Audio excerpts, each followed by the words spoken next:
Maine Right to Life supporters were at the State House today in Augusta for their Hands Around the Capitol annual event.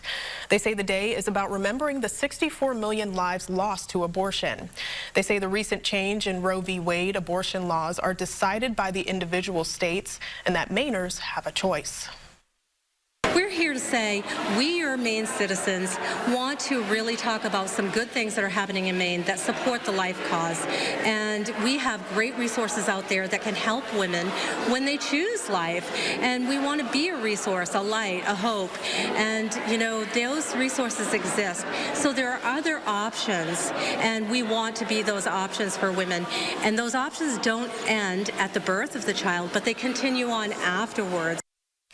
The event was previously held annually in January, but has since moved to April because they said that is when the legislature is pushing out some bills they feel that can be harmful towards women.